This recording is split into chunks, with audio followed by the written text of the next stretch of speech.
Corona काल में ये मरकज संकट का अड्डा तो बहुत पहले बन गया था। अब पुलिस वालों पर भी इसका खतरा मंडराने लगा है।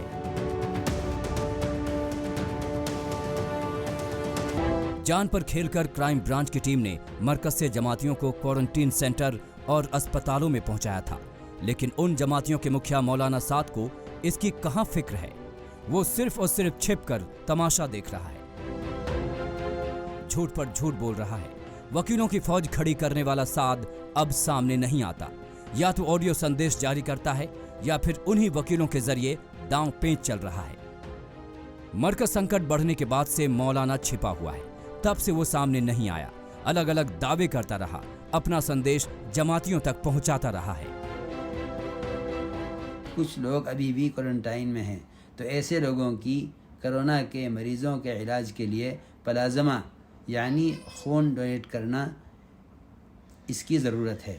लिहाजा ऐसे तमाम हजरात से दरख्वास्त है कि जिनको भी हमारा ये पैगाम मौसूल हो, वो सारी इंसानियत पर तरस और रहम खाकर अल्लाह की रज़ा के लिए इंसानियत के काम आएँ और प्लाज्मा खून डोनेट करने के लिए हुकूमत की मदद करें। मौलाना साद के उसी ऑडियो संदेश के बाद कई जगहों पर जमातियों ने प्लाज्मा डोनेशन भी किया। दिल्ली, मुंबई समेत कई शहरों में जमाती प्लाज्मा डोनेट करते नजर आए। लेकिन साद ने अपना कोरोना टेस्ट कराया या नहीं, अब तक ये राज ही है। वैसे तो उसने कोरोना टेस्ट कराने का दावा बहुत पहले ही किया है, लेकिन जब जांच रिपोर्ट सौंपने की बारी आई तो उसकी दलील हर बार झूठी साबित हो गई। अब मौलाना साद नया दांव चला है। सूत्रों के हवाले से जानकारी है कि वो सरकारी अस्पताल में अपना कोरोना टेस्ट कराएगा और उसकी रिपोर्ट दिल्ली क्राइम ब्रांच को सौंपेगा। वकीलों के मुताबिक साद ने पहले प्राइवेट लैब की रिपोर्ट क्राइम ब्रांच को सौंपी थी। एक के बाद एक 4 नोटिसों के बावजूद भी मौलाना साद न तो अब तक क्राइम ब्रांच के सामने पेश हुआ है, न ही क्राइम ब्रांच के किसी सवाल का ठीक जवाब दे रहा है। कोरोना की आड़ में मौलाना साद लगातार क्राइम ब्रांच के सवालों से बचता फिर रहा है। क्राइम ब्रांच ने कहा था कि वो सरकारी अस्पताल से अपना टेस्ट कराए और रिपोर्ट की कॉपी क्राइम ब्रांच को सौंपी जाए। इसके उलट मौलाना साद ने प्राइवेट लैब से अपना टेस्ट कराया और क्राइम ब्रांच को रिपोर्ट सौंपी। क्राइम ब्रांच ने वो रिपोर्ट खारिज कर दी। क्राइम ब्रांच के कहने पर मौलाना साद सरकारी लैब से टेस्ट कराने को तैयार हो गया है। उसका कहना है कि वो जल्द ही रिपोर्ट की कॉपी क्राइम ब्रांच को सौंपेगा, लेकिन सवाल उठता है कि कब। मौलाना साद चाहे जब तक भागता रहे, लेकिन वो इस सच से नहीं भाग सकता कि जमातियों की वजह से देश भर में कोरोना संकट गहराया।